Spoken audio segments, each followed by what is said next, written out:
Your Serene Highness, Minister of State, Excellencies, Ministers, Ambassadors, ladies and gentlemen, distinguished participants, friends of Monaco, thank you. Welcome. I'm Robin Kerno. It's wonderful to see you all here.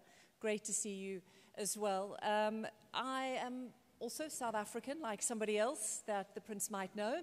I now live in Atlanta. I'm a broadcaster, I'm a foreign correspondent and speaker, and I'm very honored to be here throughout the day to have some engaging conversations with you about sustainability and, very crucially, profitability. So this is a very special year for the Monaco Blue Initiative. It's nearly 3 months until the UN Ocean Conference, as well as the Monaco Blue Economy and Finance Forum. Also want to thank Rolex for sponsoring this event and for being such great friends of the event as well.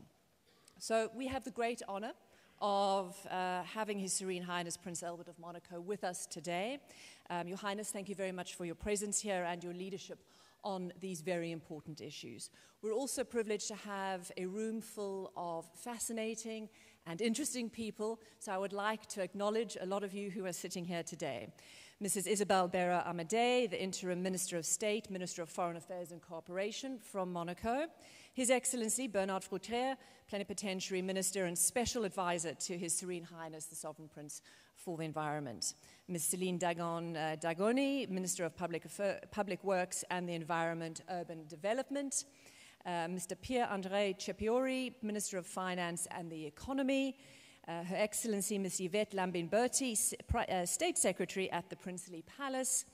And also, crucially, as I called you last night, the captains of this ship, the co-organizers of the Monaco Blue Initiative. I'd like to welcome Robert Calcagno, the CEO of the Oceanographic Institute, this beautiful place that we are in today, and also the Prince Albert I Monaco Foundation, and also Olivier Venden, Vice Chairman and CEO of the Prince Albert II of Monaco Foundation. We're also honored to have several high-level guests as well joining us on the floor. I think I recognize some of your faces from last night. His Excellency, Mr. Olivier Pavois-Davor, Special Envoy of the President of France to the UN Conference in June. We also have Her Excellency Ilana Said, Permanent Representative of the Republic of Palau to the United Nations. Mr. Kim Sumbam, Deputy Minister of Marine Policy Office, Ministry of Oceans and Fisheries, Republic of Korea. And again, once more, a shout out to the Korean delegation who've traveled far to be here. We really appreciate your presence.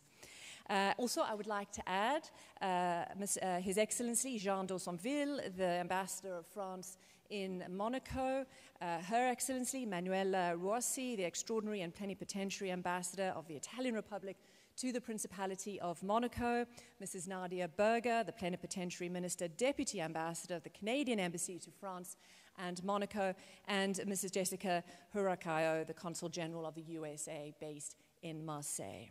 So thank you all very much for being here. I'm going to hand over the floor now to His Serene Highness. I don't want to waste any time. Thank you very much, and please join me in welcoming His Serene Highness Prince Albert to speak.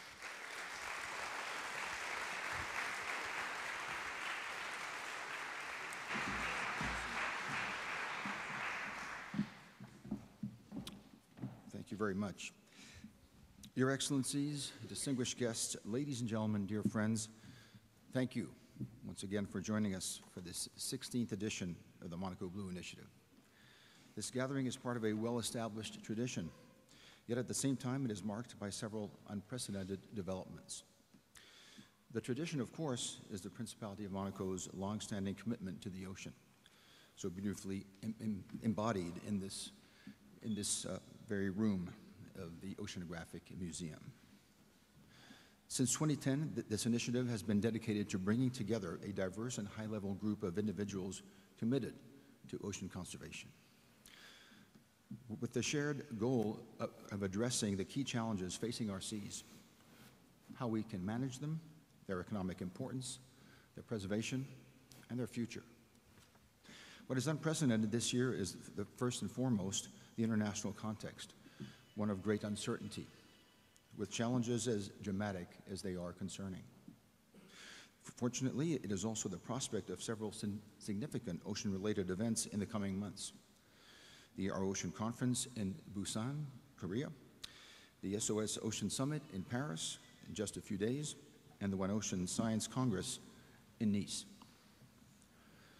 But above all, it is the upcoming third United Nations Ocean Conference, which will also take place in Nice in less than 3 months.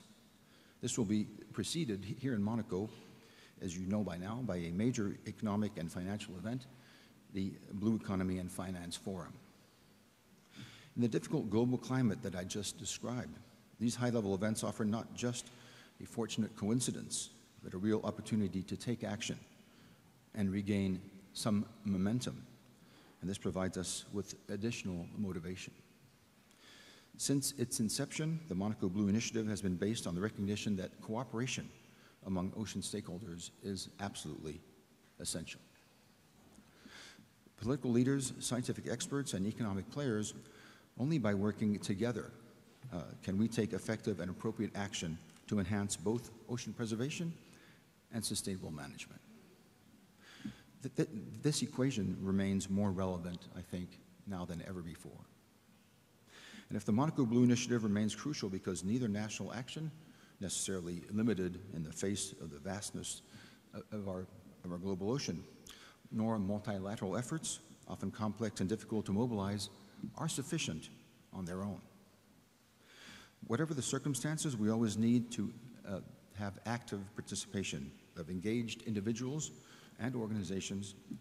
We need those who refuse to resign themselves to seeing our ocean devastated by climate change and the biodiversity destroyed. And today, more than ever, I believe that we can count on all of you. To drive this momentum forward, we must rely on the increasingly powerful and effective tools held by economic and financial actors. Economics give us the ability to transform our lives rapidly and profoundly through consumer choices that shape production, transportation, and waste management in line with our aspirations. Finance provides the means to mobilize vast resources, often far greater than those available to states or multilateral organizations, which are frequently overwhelmed by pressing global emergencies. This is why it is essential to approach these issues with both care and determination. The creation of a truly regenerative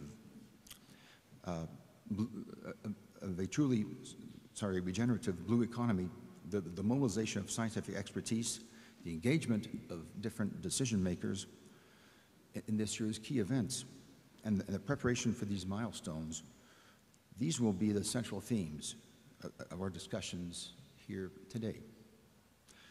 We will approach them with a spirit of cooperation and efficiency that has always defined the Monaco Blue Initiative since the very beginning. So, Your Excellencies, ladies and gentlemen, dear friends, our fight for the ocean remains more urgent than ever. Our approach based on dialogue, knowledge sharing, and the exchange of different experiences is more necessary than ever. That is what I hope we will demonstrate through today's discussions. That is why we are here. And I want to thank each and every one of you for your commitment and for those who have stood by us for many years now, for your unwavering support. The doubt should not discourage us. On the contrary, strengthen our resolve. We must convince those who turn away from ocean preservation to join our fight, because we know that our duty until then is to continue together on the path that we have set. The only conceivable path for the future of our planet, of our global ocean, and for our future. Thank you very much.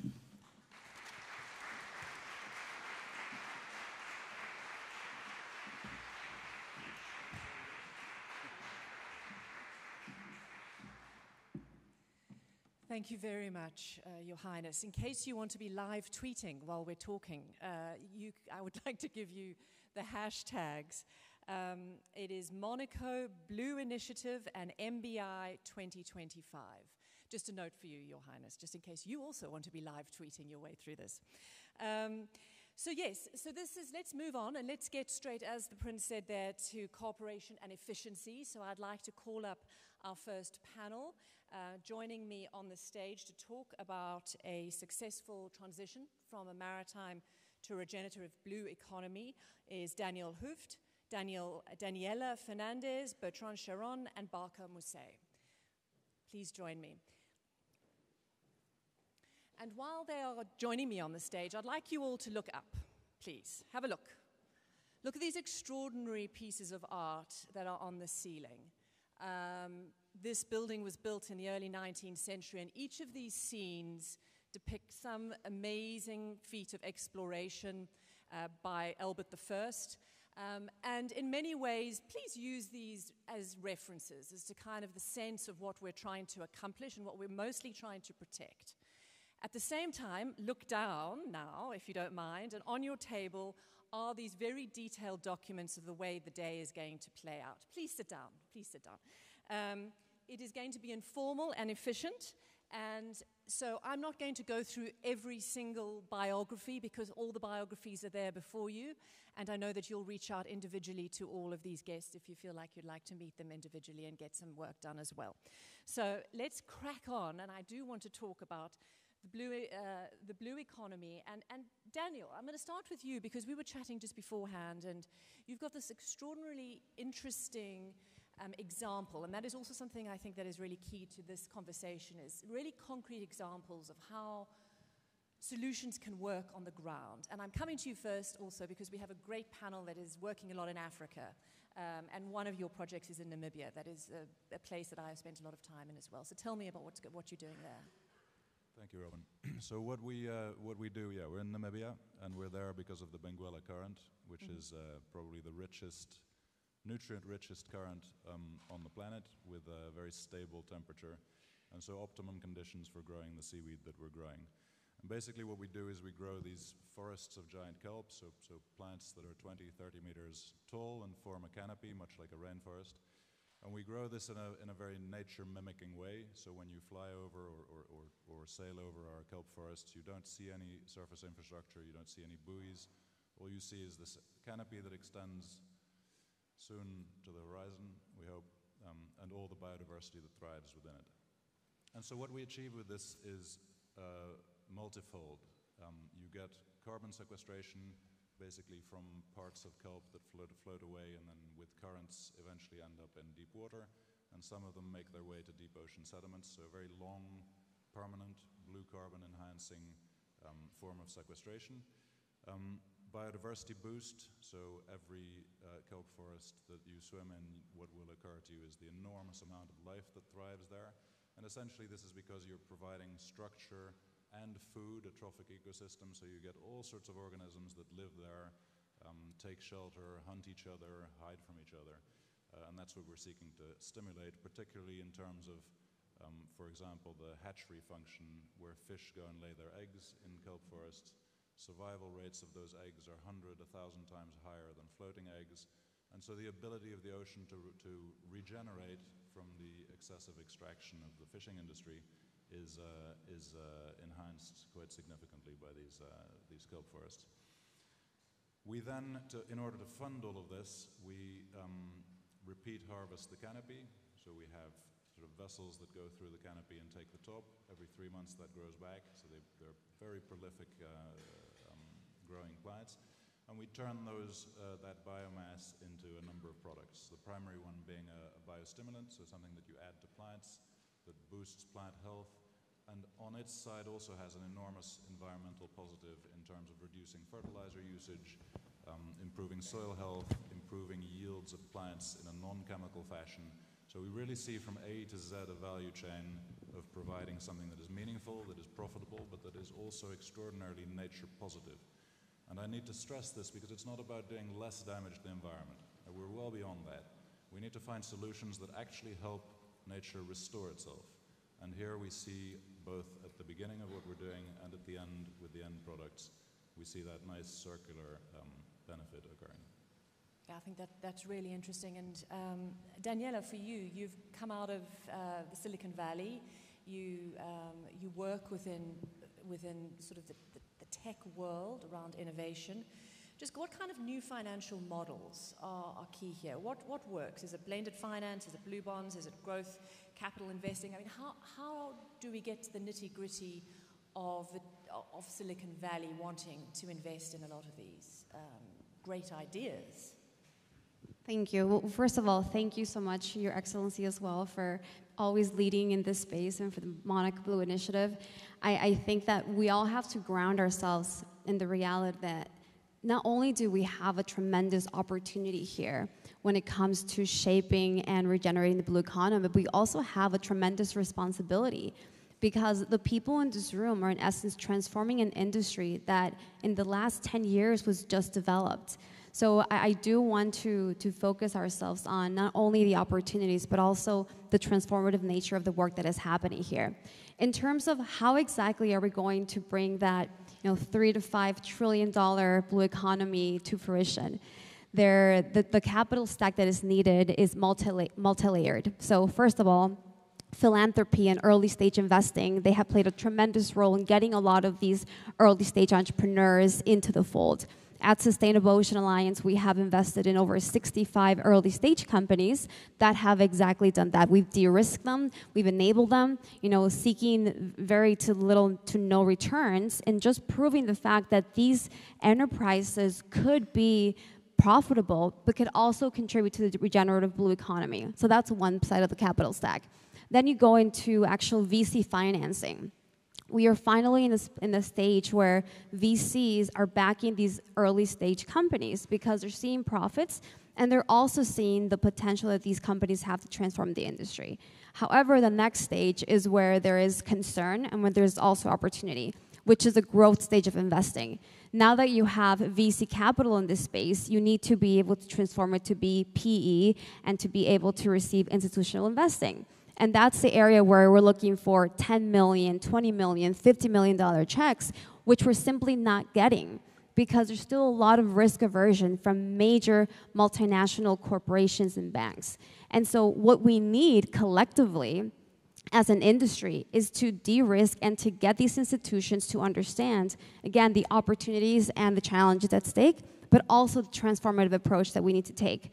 Then from that capital stack, we move into public financing, right, and sector financing. So that's the expertise that we currently need in helping transform how we're going from philanthropic capital, de-risking, VC capital, private equity, institutional capital, and then we'll be able to transform industries, right? Because every single industry right now that exists is up for scale and disruption.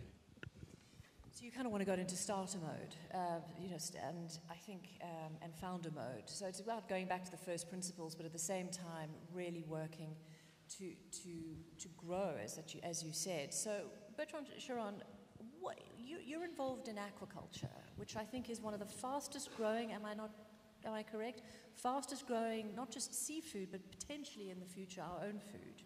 Tell us more about that and how it plays into both of these themes that Daniel and Daniela have been speaking about.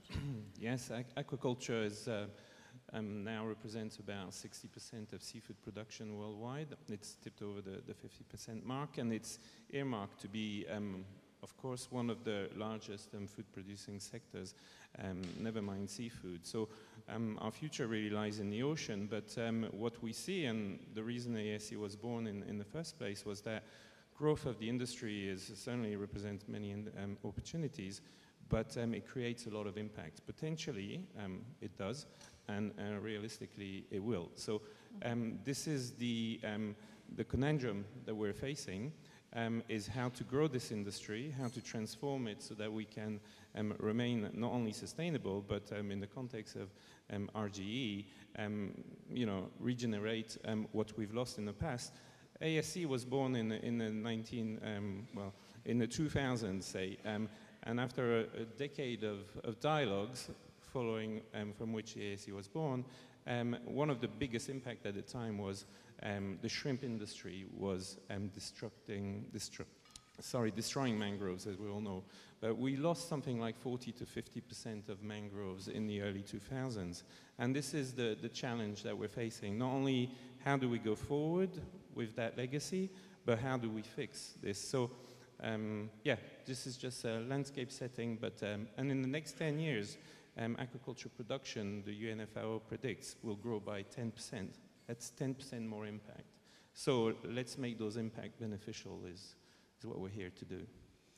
And what's the view from Mauritius, where you are, Barka Mousse? And I know that you're focused on policy. How does that play into the expectations, perhaps, of a capital stack and need for growth from Silicon Valley venture capitalists? Thank you, and thank you so much, and it's a real honor to be here. And before I start, I just want to congratulate Daniel for the recent elections in Namibia, which has seen the election of a female, the first female president of Namibia, and the first female vice president of Namibia. So as an African from the Southern African region, I'm extremely excited to see that evolve into a movement across the region. So very excited to see what happens next. Just taking a quick step back on what exactly is a regenerative blue economy. At IUCN, we published a baselining report on the RBE, which builds on data that we have been collating through our huge network of experts. And essentially, if you look at the latest IPBES report, and I know Dr. David Obura is in the room, fundamentally, there's no part of the ocean that hasn't been touched by human activity. And if my figures are correct, around 66% of the ocean and marine and coastal ecosystems have been transformed, altered by human activity. What that means is that we are no longer in a space of do no harm to the ocean, but now we must actively look towards reversing that harm that has already been caused and reversing decades of not just physical exploitation, but really creating a paradigm shift. So how does that happen? Obviously, the financing tools, engaging various sectors of industry is extremely important, but around this, there's a framing, which is where policy is critically important. And when we talk of policy, having the right people around the table is, again, also very, very important, which is why in our iteration of what a regenerative blue economy is, we insist on not just the ecological transitions that need to go to nature positive transitions, but also the socio-ecological dimension. So a very heavy focus on the ocean-dependent communities who are ultimately the custodians of the ocean. And this means engaging with not just local communities, but people from small island developing states, or what we now call the big ocean states, the BOSS. And at IUCN's regional office, one of the initiatives that we have been championing is the Great Blue Wall Initiative, which is really a movement for connected change, which is now being piloted in Eastern and Southern Africa, looking at ecologically significant seascapes. And we're using the regenerative blue economy, and we hope that this is amplified, not just as a good-to-have initiative, but actually as a gateway for transformation broadly into those communities and countries. And how this operates is really, for instance, in Tanzania, we have, with the support of our partners, injected some support to local communities for oyster farming.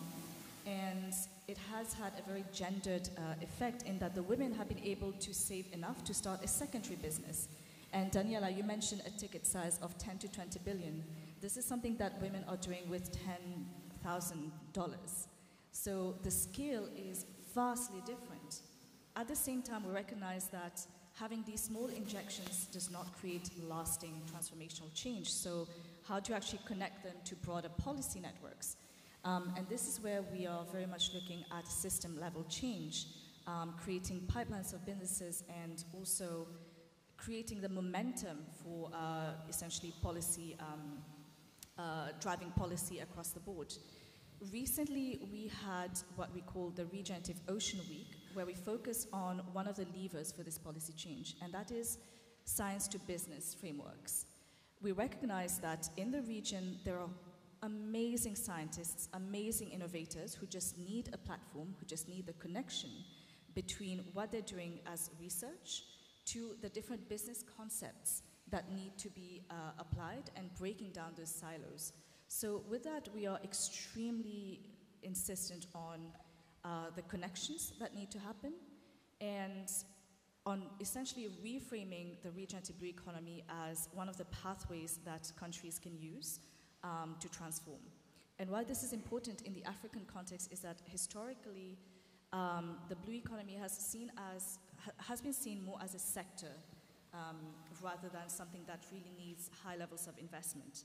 And just to a final point I want to make on this round of intervention is when we're looking at these different entry points, we're also quite keen to see not just the exciting venture building aspect of the blue economy, which really is very interesting and very important, especially for young people. But at the moment, we are in a situation where there is what we say, there's a lot of businesses in Africa, but too little business. So the depth of the businesses really needs to be looked at. And therefore, we also need to be looking at transforming existing sectors of the economy towards nature positive ones. And fisheries is the one that really comes to mind as really the key sector that needs to be transformed into a nature positive one. At the moment, the African continent imports, I think, around 6 billion in fisheries products, which is really a missed opportunity when we could be looking at innovations that are enabled by these kind of financial engineering mechanisms that would really uplift and transform the blue economy into around the continent. Daniel, with your experience, I know that you've started the Luderus Blue School to these conversations around local communities and the support and trying to make sure that there is a circular connection between what Silicon Valley or VCs need and what local communities need as well. Tell us about that and why that's important, particularly for profitability. Yeah, I think if you want to build anything, a company or a not-for-profit, we have this concept of stakeholders, which is used very, very loosely, I think. But a stakeholder means somebody who actually has an incentive in something. And that's not just cash, it can be inspiration, it can be meaning in what they're doing, it can be ownership, equity, by which I mean a share, it can be employment, and it can be the future. And ideally, I think these things should encompass all of that. So if you want to run an organization or a company or I imagine a state properly, you need to make sure that everybody in that organization or entity feels carried along on the journey. You need to make sure that the neighbors feel carried along on the journey. And you're not going to succeed at all of that. There are always snipers, there are always people who oppose, there are people who dislike the people who are your friends and therefore choose to become your enemies. And you have to live with that. There is no perfection in this. So I think that's a fundamental part of doing business in complicated places which people overlook too much because it's difficult. But it's also the most rewarding thing when you get it occasionally right enough. And my 2 cents around the school that we set up, so we set up a school partly because we felt that in a small, remote community, that was the thing that we could contribute to, which was most significant and would get us most broad-based support. We also did it because I have 3 small children who I took with me, and so the sort of self-interest combined with altruism, which I guess probably makes for the best philanthropy because you have skin in the game. But what it's achieved is that you see that you carry along all sorts of people from the town we're in something that is of the long-term future. So nobody really argues with the education of a 5-year-old. It's not a space in which people get polarized about left-wing or right-wing or this or that. It's the future. And if you get people engaged in a vision of the future that they can buy into, that's far enough ahead to remove the ego, I think then we're, as humans, able to rise above small differences and achieve pretty great things. Bertrand, to you, give me some sense of when we talk about this in policy in particular, and I know my American cousins and particularly the Silicon Valley lot are not keen on too much policy and too much regulation, and in many ways that becomes an impediment to investment because of the sort of the knots that sometimes they perceive to be tying up any growth. How do you deal with that when you're trying to set parameters but at the same time encourage people to get involved? Well, My organization works as a voluntary standard setter. So we're on voluntary sustainability standards, which the voluntary means that we come where regulation stops in a way. And we've seen some very encouraging moves in the EU about moving that regulation up regarding sustainability disclosures, etc. But still, there is a gap. And so I don't think, and we can speak to all kind of investors and environments and landscapes in terms of the jurisdictional approach, but I think there will always be that gap, and there will always be a need for people with the ambitions to drive it beyond, because let's face it, you know, for us to have a regenerative blue economy that stands the future, we need to be ahead of the curve all the time. So in a nutshell, I think part of what you've asked me about, that means driving and setting standards which are aspirational enough, but that can translate into a value which speaks to investors. And so, you know, making the business case for sustainability or RGE, I think that's a key.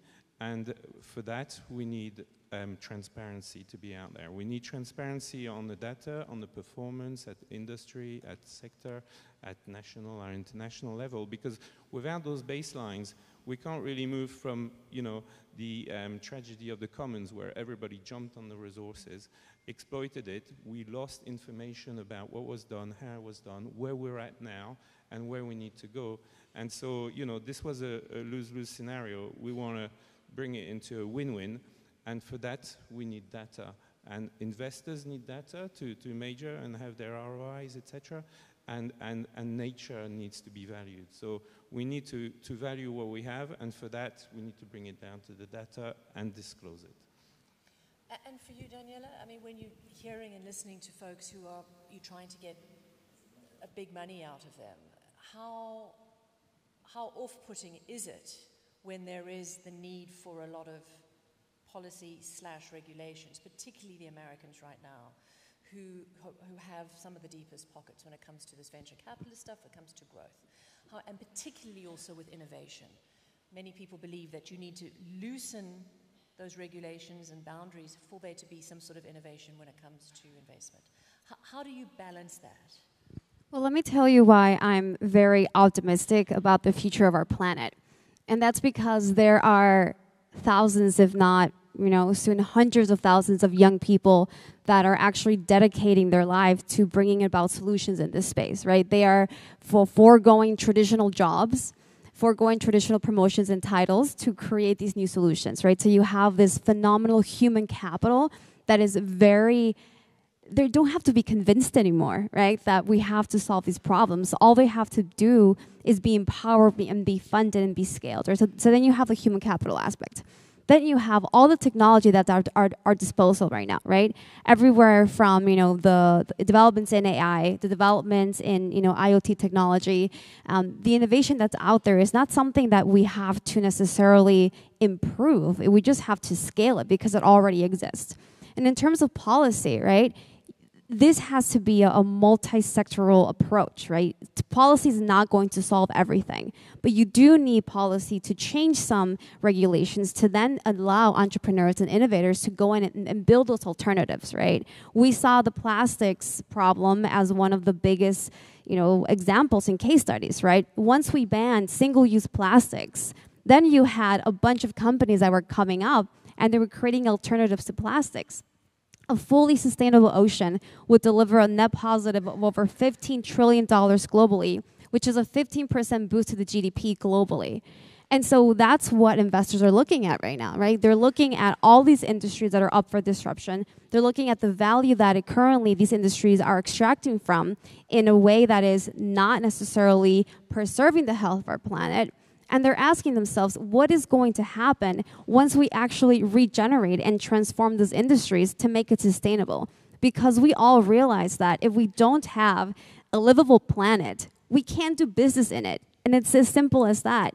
And we no longer have to be convincing these venture capitalists or investors because they see that the triple bottom line, which at the time back then, was something that was more for philanthropy, is now becoming the norm. So it's not a question about when, it's a question as to how fast can we as a collective actually unlock that transformational capital, get these entrepreneurs who already have existing solutions that are in market, how can we get them deployed, how can we get them implemented, how can we have industry also play a tremendous role?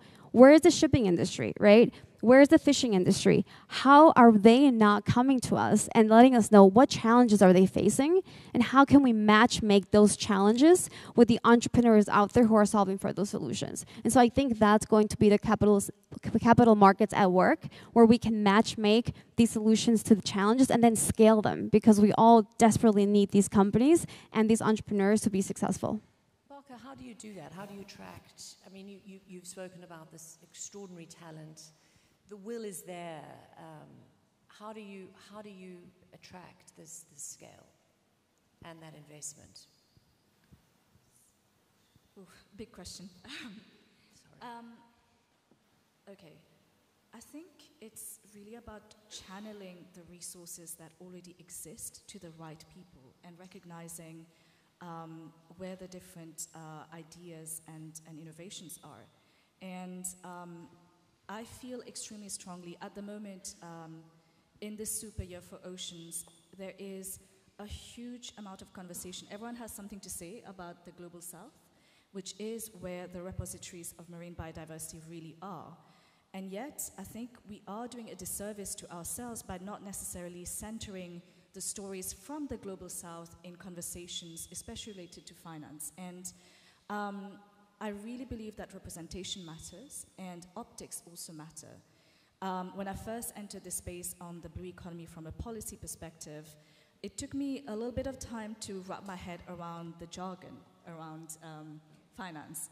And it just occurred to me, how can I converse with this lady who's out here wanting to integrate the African Continental Free Trade Area, but who's a little bit hindered by by her understanding of, okay, what is a ticket size? How do I plan for what, I don't even know what a drop-off is. How do I get from pre-seed to Series A? So the jargon was really, is something that I found quite amusing, but it also shows that there is a real need to connect to people. Then at a higher level, we are operating in a world where, in as much as the awareness around finance, nature positive finance is growing in awareness, we still have $2.6 trillion locked up in nature negative subsidies. So subsidies that actively harm nature, and in doing so also stack the odds against the Global South, that is to say the custodians of this expansive marine biodiversity. So having a conversation that really challenges some of these systemic issues is extremely important. And to do that, there are three levers which I think are quite important. The first is on science. I think it's extremely important for us to start investing and really building the science capabilities in the Global South, in these people who are surrounded by ideas. And I really believe that we really need to take an all minds on deck approach if we are to have even a shot at tackling the climate and biodiversity crisis. And by that means putting in place all the mechanisms to support the innovations and ideas and thoughts, and even the ideation process itself of young people, of women in the Global South.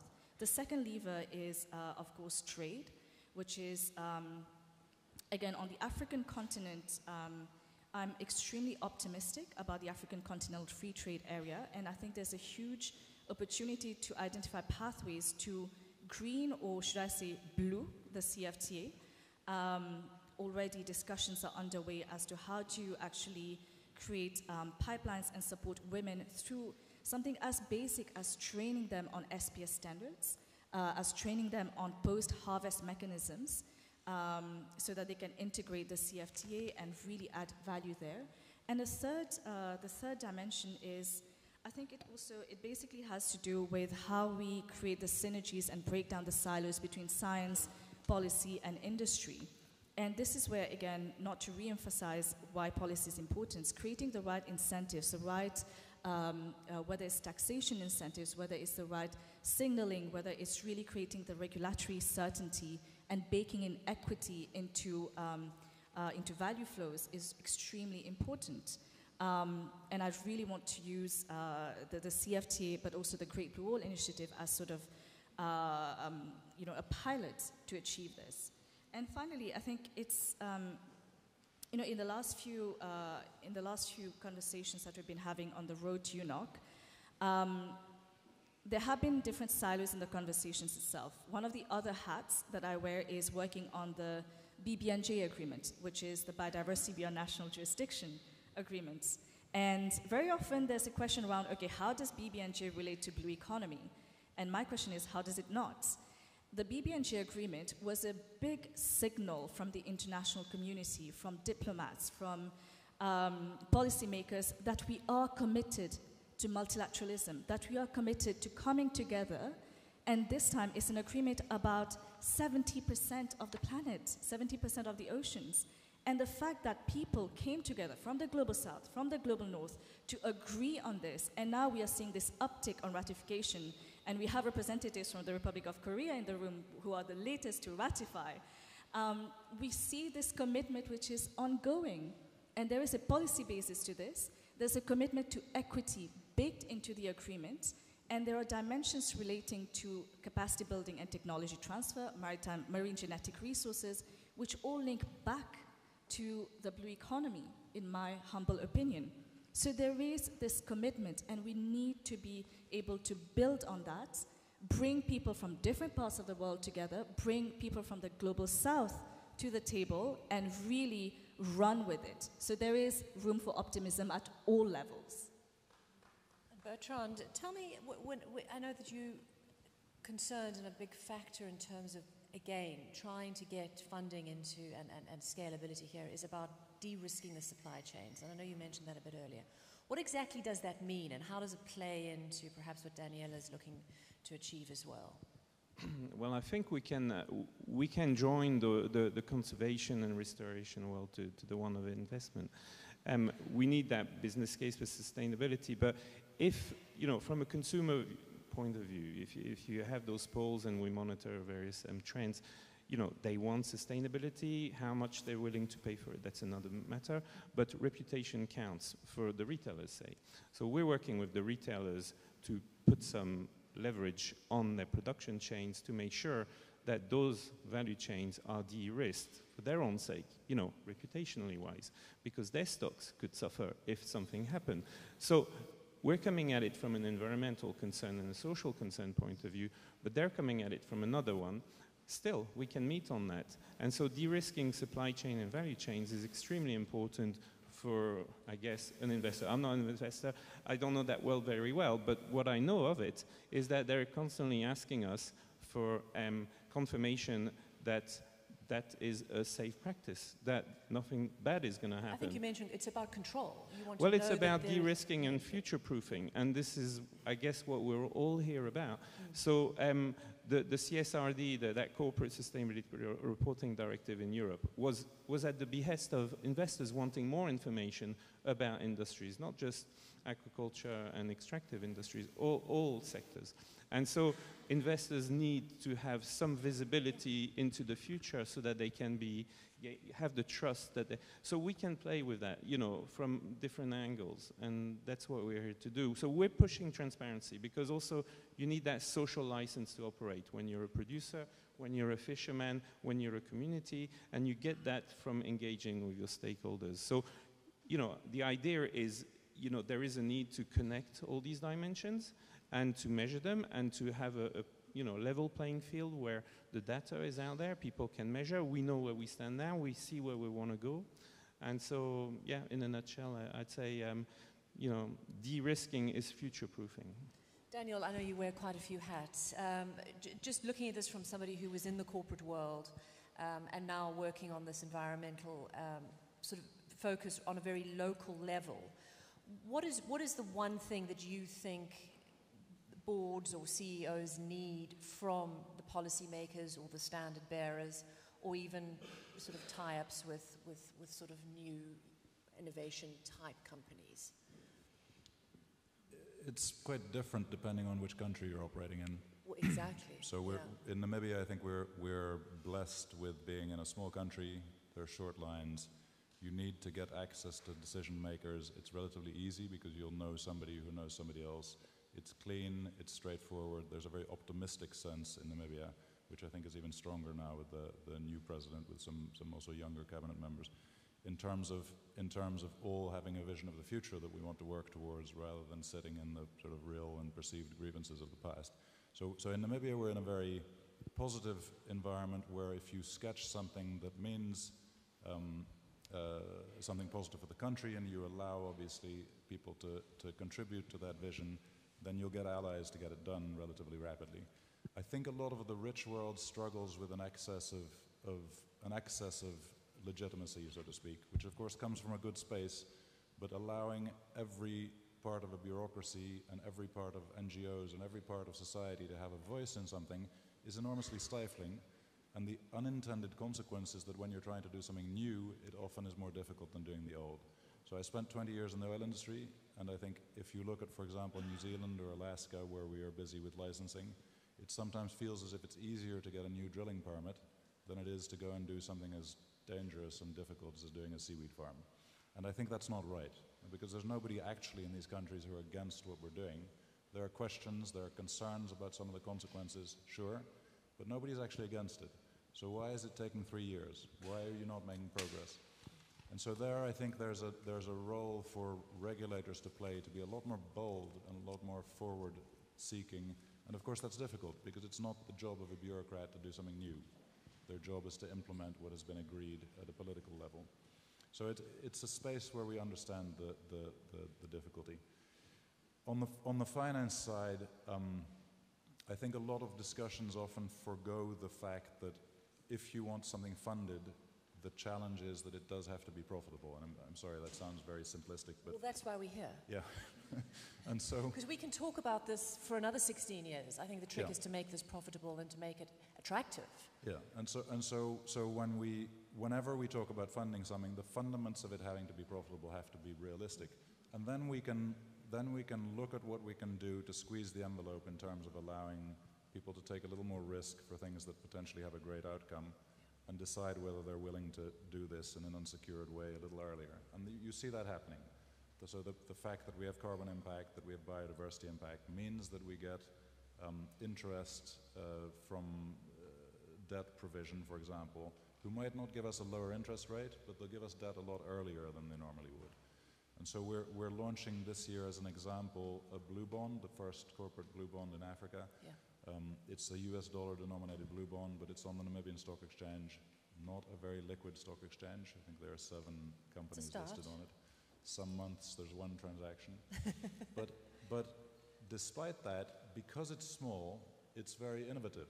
So they have the time and the energy and the effort to look at how you can create an instrument like this in a way that can be copied by New York and London, etc. Because let's face it, the finance industry uses jargon as an armor to a large extent. I don't think it's always conscious, but to a large extent it's an armor to hide the fact that what they're doing is not actually that complicated. And it's not that creative an industry. So in finance, people like to copy what's been done before. So blue bonds are not the cheapest or the simplest way to get ourselves funded, but we looked at what we could potentially achieve for blue economy players all over the planet and said this instrument, if we design it well, can mean a route to unsecured debt for projects around the planet that is faster and that is structured well. Because once you bring in all sorts of impact metrics, that can be, it's a double-edged sword. If you design your impact metrics with the best intentions but without the practicality of looking at it as a businessman, that can be very onerous, very expensive, add 2 or 3 points in percentage points in terms of your cost. And that's not what you want to achieve. Then you become less fundable. And so what we've tried to do is to say, let's make blue bonds that are firstly geographically located, so what your uses are actually tied to a bit of water, so that the tendency of the financial industry to allow green or blue washing, so to speak, is a bit more limited. You can come and look at the bit of water that's funded and see where's the data underpinning the carbon claims, where's the data underpinning the biodiversity claims. That data is local. And so we hope to set a precedent that that can boost blue funding in a very meaningful way. All of that is underpinned by good science, as Borja said, so we have a not-for-profit that sponsors Namibian research students doing very targeted bits of work, filling in all the stuff we don't know. There's an enormous amount we don't know about how blue carbon works, how biodiversity works. This extraordinary ability of the oceans to regenerate themselves with a bit of help. We see it, but we don't really understand how it works. No, and if we did, we could multiply our effect even more. And we do that very specifically with Namibian students who sit in the University of Namibia and the Namibian University of Science and Technology, so that we're creating knowledge bases that aren't always in the global north, so that we have more of a network effect. So it's that conversation between data, between science, between innovation, between policy, and then of course between offering something tangible in the future. So I'm just going to open it up to the floor now. We possibly only have time for one question, because I know that we're going to have our coffee break pretty soon. And I'd love, I mean, if anybody, I know we have, we have time for probably one, but as long as you don't make a statement and you ask a question, and preferably about financial models. We've got a lot of other topics, as you know, that are coming up around various other issues. But I do think these guests have very specific talents and expertise. So the ladies are here if you want to raise your hand. If you have a question about some of these, whether you're interested in blue bonds or anything else, please raise your hand. And I might interrupt you and our guests as well if I feel like we're running out of time. So please don't feel that I'm being rude if I jump in. Thank you. Richard Bailey from Tahiti. I have a very quick question for Mr. Hooft. Do you actually have a revenue stream from the sale of the carbon credits, or is the biostimulant the only revenue stream for kelp blue? The biostimulant is the main revenue stream. So blue carbon is a fairly poorly understood and poorly underpinned carbon pathway. And so we're busy with gold standard building a methodology. We're about 2/3 of the way through, and I would expect that maybe in 2027, 28, we would be issuing first carbon credits based on our projects. Those are mostly spoken for by De Beers, who funded a lot of this trajectory very early on, so they gave us money to fund that quite expensive bit of science in 2022. And once those mature, I would expect them to contribute something like 10% to our income. So it's meaningful, but it doesn't make or break the bank, which personally I find healthy. I think carbon markets are erratic, will remain so for quite a while. And so I'm happy that we have a model that is based on real products with a real need for an existing industry, rather than a real product, certainly carbon, but the market mechanism around it, I think we would all agree, is still nascent and may not be the perfect way of addressing it. Anybody else? Can I just add to that? Yes, please, go for it. So the one thing I would also just mention and remind us all is that there's not one single financial instrument that is going to solve these problems, nor is there one single solution class that will help us. Because the ocean is such a complex system that we have to think about the spectrum of solutions, all the way from grassroots solutions that are planting mangroves, seagrass, reforesting the ocean, all the way to the very, high-tech intensive, very profitable companies, right? So we have to think about how are we going to layer the capital that we're putting into it, not as one single asset class, but as a horizontal way of plugging into every single asset class that currently exists. Because the reality is that we need to solve mangrove reforesting, right? As much as we need to, propel shipping to be, less fuel, to be more fuel efficient, right? So every single asset class that's out there needs to be transformed, and it is up to all of us to plug in and to think about the spectrum of solutions, not just as one solution as a whole. So I would encourage all of us to do that, and I think that Beth and UNOC will be the perfect opportunity for all of us to come together to bring that ambition and that dedication, and not just talk about it, but actually write big checks that come along with that ambition. And I do encourage all of us, especially the organizers of BEF, to consider making it an annual event, because we definitely are going to require multiple commitments and multi-year ambition to accomplish that. So thank you. Thank you. I think these new models and what works and what doesn't in the spectrum is really key to everything that we're having a conversation about here today. Anyone else who would like to raise their hand? Go on. You've got a few minutes. There we go. Somebody at the back there. Thank you, sir. Yeah, so I'm Rashid Sumaila, University of British Columbia and also University of Pretoria recently. Yeah, the Serene Highness mentioned collaboration is important. And our moderator also pushed on people who don't want regulation at all, right? And you were pushing them to talk about it. The thing is, when you look at the problems we have, you can see two groups that are actually blocking us, and we need to identify the barriers, right? And you see people who have lots of resources who are using those resources to stop the world from really having a sustainable, fair, equitable world.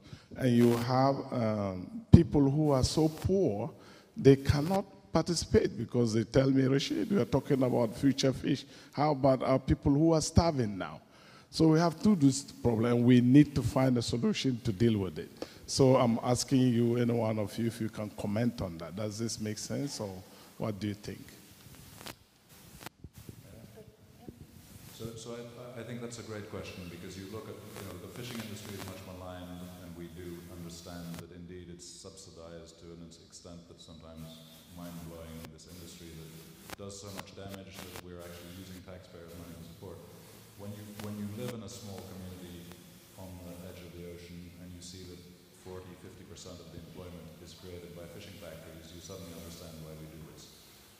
So it is indeed a super complicated thing where you're trying to substitute an extractive industry that everybody knows has limitations with something that is new, and trying to make sure it isn't just cumulative. We keep the bad and we add the other things. So that's definitely I think a very real challenge that you see in the global south. Bertrand, do you have anything to say? And I think we've just got 2 or 3 minutes. So all right, well, very, very quickly, I also very much like that question and comment. But yeah, so I think we need to find the win-wins in these scenarios. And oceans need to be sustainably managed, and that includes fisheries. So I think that there is a future where you could have those extractive industries and the likes of aquaculture also there, but it needs to be done in a way which makes business sense, which is energy efficient, which addresses all those 169 SDG targets in one way or the other, and that includes access to energy. And so, yes, there is that promise. I think we need to work on that, but it's something that can only be done if we get all the people in the room early on, because if you fail on that, the policies might not go and take into account everybody's concerns. So it's really important to get all those stakeholders, all those multi-sectoral KPIs, and consider that in one holistic kind of framework, That's brilliant. Well, I think, I'd just like to respond very quickly to that as well. Actually, on that point that you made, Rashid, it's so important.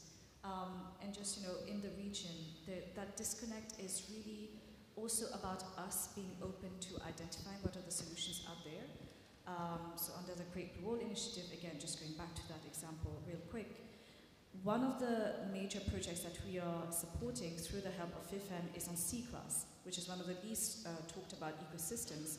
And we were amazed when we launched out a call for proposals to see more than 200 applications come in from communities who barely speak English or French, but they are really deeply rooted and invested in the ecosystems that they are anchored in.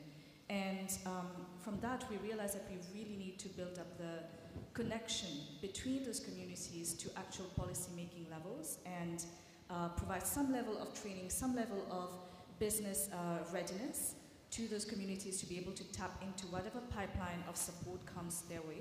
So I think that is extremely important. And the second point to that is, in addition to what Bertrand said about creating win-wins, is we really need to double down on the science, especially now. We need coalitions of essentially science-minded people, not just scientists, but also people who are willing to invest in the R&D behind blue economy.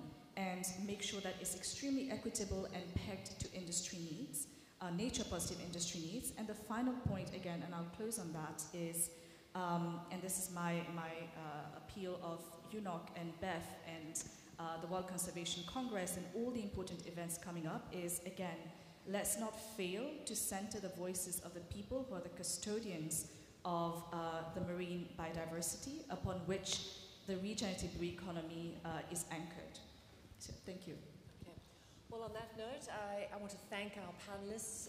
You've been absolutely brilliant and a really wonderful way to kickstart the day's discussion. I think a lot of very important points have been made as well. So if we give a round of applause for our panelists, thank you very, very much.